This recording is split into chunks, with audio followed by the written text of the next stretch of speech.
Hello, and welcome to Around the Political World with John Ruffman. I am your host, John Ruffman. If you're a fan of the show, make sure to hit the follow button on the top right of Apple Podcasts, Spotify, or wherever you are listening at this very moment. When you hit follow, leave a review or share an episode with a friend. It helps other people discover the show, keeps us going. As I like to point out each and every day, it expands our base. There is a story told about Abraham Lincoln, which is entirely suitable as we approach President's Day, just a month away. And Abraham Lincoln is the subject of the story. It was at the height of the Civil War, and great battles were raging. And President Lincoln called a cabinet meeting. And he turned to his cabinet and he said, "Here's the question. I'd like to know your opinion." And the cabinet voted unanimously one way. It was unbelievable. Unanimity among a team of rivals. Well, the president thought carefully, smiled, and said, "Well, I appreciate your input, but there's only one vote in this room that counts, and I disagree." And that was the end of it. Lincoln's view, although a minority view, prevailed because he was the President of the United States. I bear that in mind even at this moment when we are talking with you, that the cabinet, well, they're not assembled, but the National Security Council sure is. And the question on the table, Iran. President Trump made the statement that we are locked and loaded, ready to go after Iran because the demonstrations are mounting in Iran. And indeed, his suggestion was that if a lot of people are killed, we are going to intervene. And we now know, based on the reports that have come from various groups, that more than 1,000 demonstrators, more than 1,000, have been killed by the Iranian government troops. Now, let's be clear about this. In the end, what the National Security Council says is not as important as what the president does. And as I have indicated to you in the past, the power of the president when it comes to foreign policy is vast.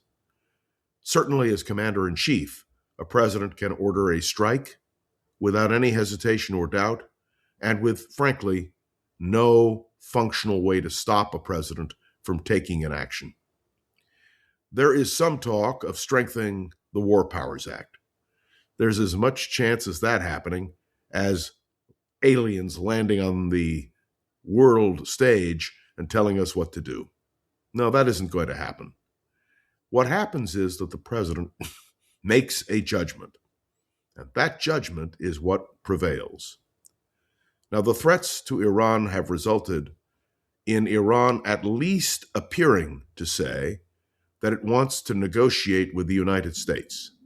And Steve Witkoff, who is the president's chief negotiator, more important than just about anybody else when it comes to negotiation, is now about to engage, we are told, in discussions with Iran. Let's be clear. Iran has been and remains a threat.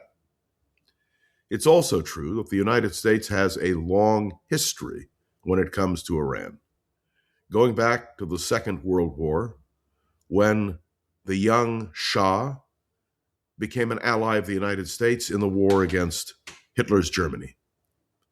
And after the war, Iran elected a government led by a man whose views were, well, not viewed as friendly to the United States, Mossadegh. Now, it mattered who was president, because while Mossadegh was president, the then president, Harry Truman, was willing to deal with him. But when Dwight Eisenhower became president of the United States, the decision was made that because Mossadegh had nationalized Iranian oil, that he should be overthrown. And in a close collaboration with British Petroleum, that is the British government, the decision was made to overthrow Mossadegh. And that is, my friends, exactly what happened. And the Shah began his reign, which lasted until 1979, when the Shah was overthrown. And there was a question when the Shah was overthrown. If the Shah had been well, and he was suffering from cancer that ultimately proved to be terminal, If the Shah had been well, would he have cracked down on the Iranian people? Would he have fought to preserve his power? But the Shah, reflecting after his departure, said, "I was not going to kill my own people."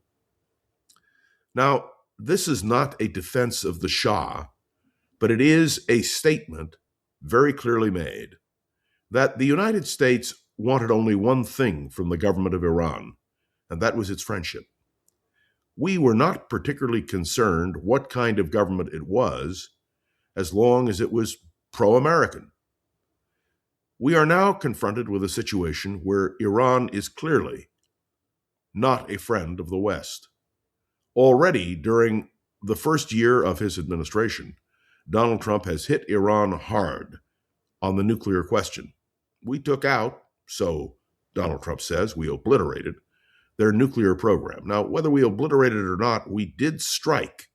And it was an order, my friends, not authorized by the Congress. It was an action authorized simply by the will of the President of the United States. Now, the question becomes, what will happen next with Iran? Who will become the leader of Iran? Will the mullahs remain, or will they be overthrown by the popular revolution? I don't know the answer to that question, but I do know that's what's being debated in Washington right now. We also know that Cuba's president says that no talks will take place with the United States because of Donald Trump's threats. And we know that the leader of Mexico says U.S. action against cartels is not necessary. And we are seeing in foreign policy a reaction to statements made by the president, including the leaders of Greenland, who in a united front are saying, we don't want to be taken over by the United States. No way. But do we all comprehend that when we elect a president, we elect someone who is given the ultimate power when it comes to the decisions on foreign policy? I want to be clear. Richard Nixon once said to me that 70% of a president's time is consumed with foreign policy. And the argument is being made now that Donald Trump is ignoring domestic affairs because it's easier to deal with foreign countries. After all, Donald Trump just asserted that he is the acting president of Venezuela. What? Can you believe it?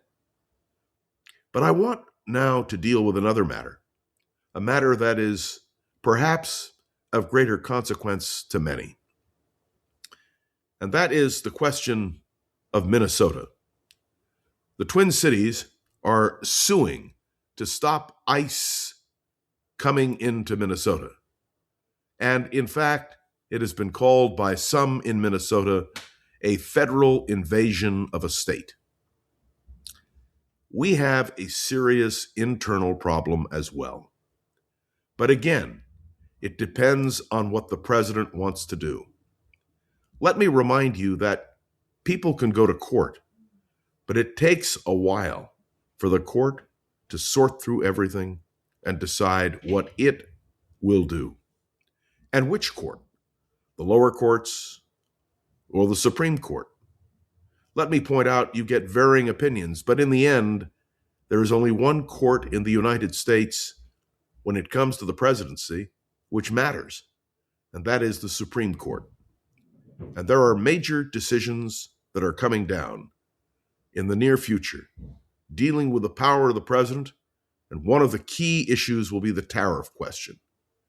Will the Supreme Court uphold the president's power to implement a tariff? And if not, what does that mean in terms of America's economy and foreign policy? All of these questions weigh on all of us. And I want to make another point. I picked up Robert Kennedy's book on the Cuban Missile Crisis just to reread a few critical lines. In the height of the Cuban Missile Crisis, President Kennedy solicited ideas and thoughts from a variety of people. Some favored invasion. Some favored doing nothing.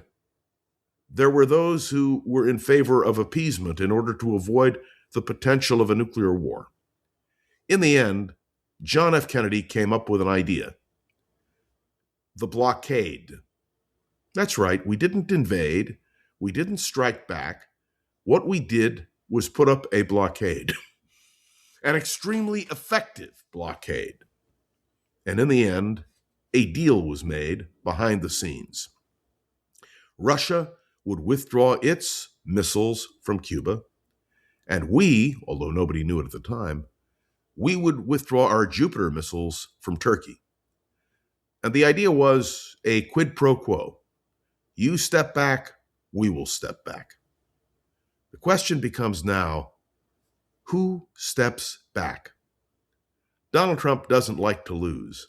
He's made that perfectly clear. Under no circumstances is Donald Trump prepared to concede that he was wrong. And so we are left this morning with more questions than answers. Who will make the ultimate decision? That we know. Donald Trump will make the ultimate decision. What will his advisors recommend and suggest? That may well be left to the history books. It took a Robert Kennedy, it took an Ellie Abel, it took a Robert McNamara to recall the debates in the Cuban Missile Crisis.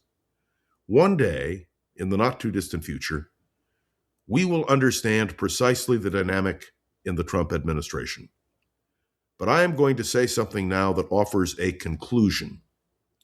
I believe that in the end, it will be the whim, the will, the decision of the President of the United States, which will determine what we do about Iran, what we do about Cuba, what we do about Mexico, what we do about Greenland.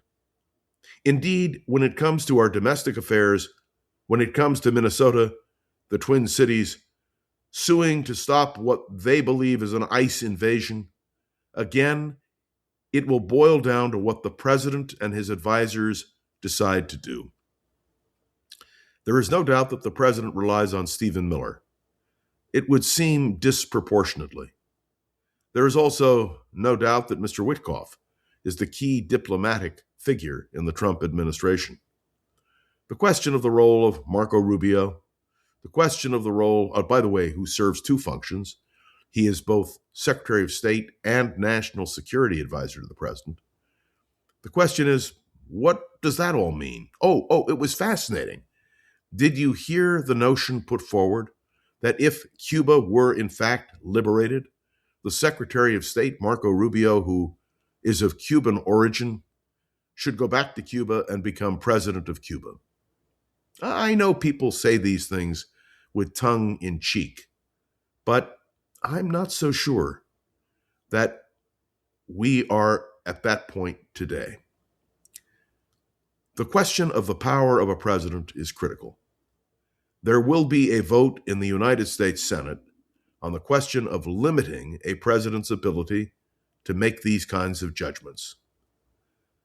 It won't matter, because in the end, any resolution, the War Powers Act is the best example, depends completely on the interpretation and completely on whether the president is willing to comply. What we are seeing in this president is the view, and he's expressed it openly, that a unitary presidency is what matters, that the president is the dominant force.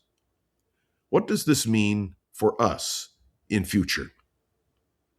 It seems to me we are going to have to examine candidates for the presidency in far greater depth, and we're going to have to get their view of how the presidential office functions.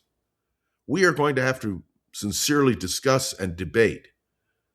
And of course, I'm always reminded of Richard Nixon's famous address to the American people on the American presidency in September of 1968 when he was a candidate for president. Had Nixon followed that formula, Watergate would never have happened, and the presidency would have been strengthened. But the simple truth is, no matter what an individual says as they seek the presidency of the United States, what matters once they're in office is what they do. Presidential decision-making is critical. There are innumerable books that describe the various crises we face: foreign and domestic, and how presidents have reacted.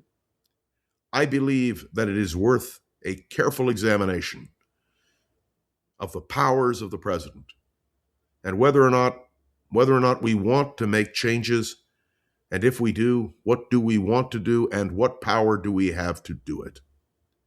I am posing these questions to you this morning because between what's happening in the debate over Iran, the debate over Cuba, the debate over Mexico, the debate over Greenland, or indeed the debate over what will happen in Minnesota as the Twin Cities are suing to stop the ice surge, calling it a federal invasion, all of these matters will matter to all of us directly. Something to think about as we begin a new day and new decisions coming from the White House. Well, thank you so much for tuning into another episode of Around the Political World with John Rothman. I'd love to hear your thoughts on today's episode. You can write a review on Apple Podcasts, drop a comment on YouTube or Spotify, and click any of the links to the show, all those notes, that we do try to read, to connect with me on social media. Remember to share this episode with a friend or colleague so we can continue to grow and expand, which, of course, is our goal. I also want to point out that the show is now getting such positive feedback that we are running advertisements at the beginning and at the end. We try not to interrupt the flow in the middle, but we appreciate all of the positive feedback. I also want to express my deep appreciation to Gogo Zoger, the wonderful producer of Around the Political World with John Rothman. Gogo keeps us going every single day, and I appreciate it so much. All right, that's it for today. I'll be back tomorrow. Who knows where the world will be, but we, my friends, will be right here on Around the Political World with John Rothman. See you tomorrow. If you like the show, please take a moment to rate, review, and subscribe. It really does help the show to grow. Thank you for listening.